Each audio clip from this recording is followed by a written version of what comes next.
And I definitely have a soft spot for figures with articulated mouths.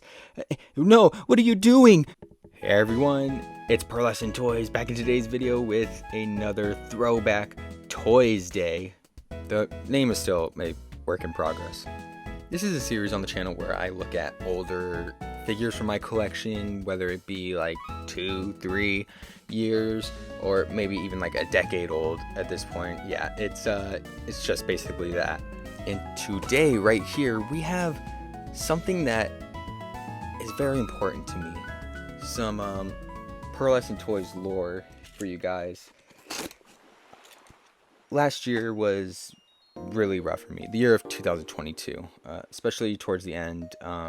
Work was very slow. It was getting really hard to pay my monthly expenses, and I had to sacrifice a lot to get by.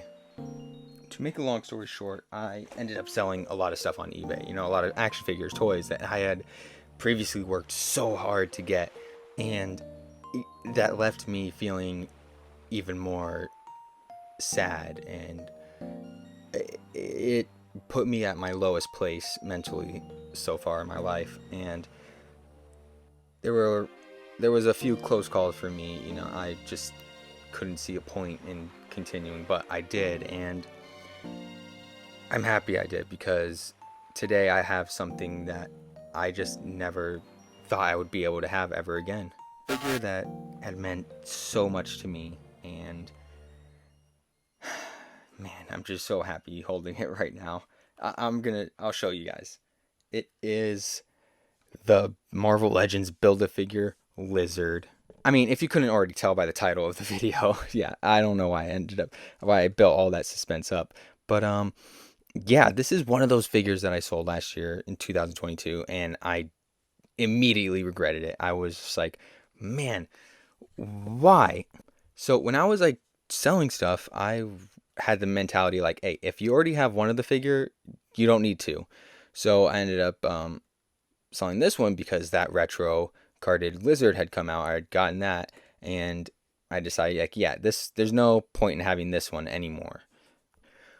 What I had failed to realize when I was selling this figure though was just how much it meant to me as a person, and not just like how much I like it, like how much it defined me as a human. Because my very first, like, technically job that I wasn't getting paid under the table, my first job, that first paycheck I got from it, I went straight to Big Bad Toy Store and I bought the entire lizard wave of Marvel Legends. And yeah, it just like marked a big milestone for me as a person, you know, being able to buy something uh that expensive. It was probably like the most expensive thing I'd gotten at that point. But man, it's just so good to have this back again. And you know, lore aside, let's just get straight into the review. This figure is still really good. You know, it came out in a wave back in I want to say early 2018. Yeah, and the other figures in the wave consisted of Spider Woman, Gwenpool, Spider Man Noir, Spider Punk, Mysterio, Lasher, and Prowler. And even with all those phenomenal figures, like, this guy was still just the standout. Like, this, you wanted this build a figure. It now, is it perfect? No, far from it. Ooh, actually, uh, oh dang. Okay, false. However, there have been a lot of criticisms made towards this figure over the years. First of all, its size. Like, it is a pretty wide figure, but height-wise, it you know, it doesn't get up there. You know, it's not super tall. It's barely taller than your average Renew Your Vows Spider-Man. One simple fix would have been to make the knees be able to go out even further, but as it is, like, this is as far as it can extend. And it could barely move back anyways, or back any further than that. So yeah, that was another like complaint, as the articulation was kind of wacky with this guy. Like, it was just all over the place. Some places were phenomenal, but others were just like, why is it bad? Oh, and how could I forget about the T-Rex face, the Jurassic Park face, looking less like a modern day lizard and more like a velociraptor.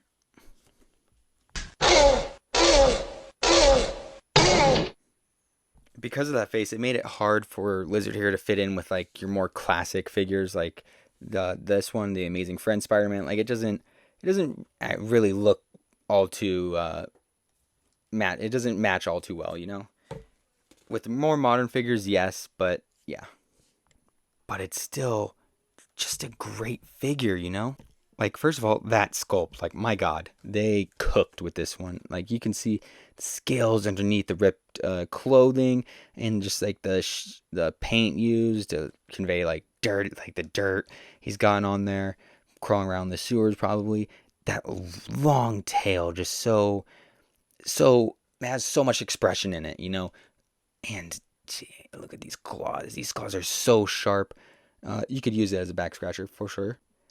Like down here, even on the really terrible legs, there's just so much detail going on here. And that's what I love the most about this figure, is just how much love they put into this sculpt. Now, again, it's not the best articulation wise, not the best scale wise, but yeah, it just looks so freaking good. And I definitely have a soft spot for figures with articulated mouths. No, what are you doing? Speaking of articulation, let's look at that. So the head is able to move up just a tiny bit. It is able to move down this far. And of course, you get side to side movement. And he has an articulated jaw. His arm is able to... Oh, no. His arm is able to move up this much, go all the way around. He has upper bicep swivel, a double jointed elbow, and he has standard hand articulation, moving it up this much, down that much, and of course all the way around. He has an ab crunch that doesn't have a whole lot of range in it. It's slightly inhibited by the jacket, and he's able to bend forward a lot. He has waist swivel, and his leg is able to kick out this much. He has upper thigh swivel, a double jointed knee that doesn't really do anything. His foot is able to move this far down, this far up. He has toe articulation and an articulated tail, being able to move all like this, and then side to side.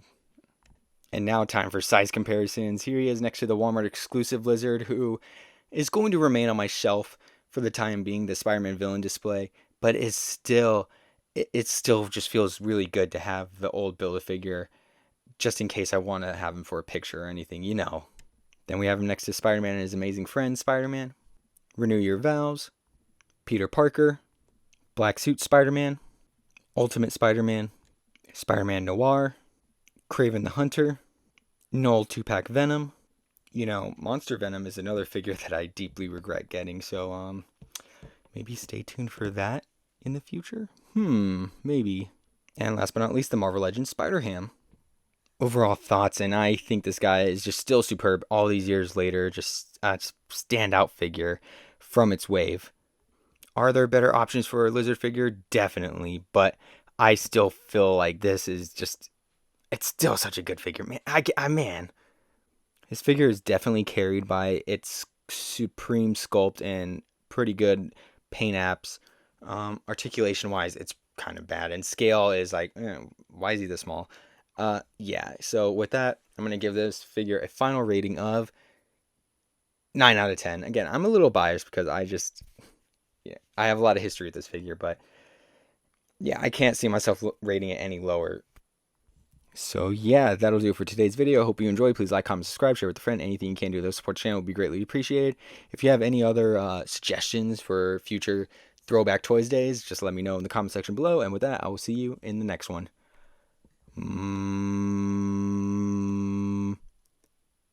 Bye.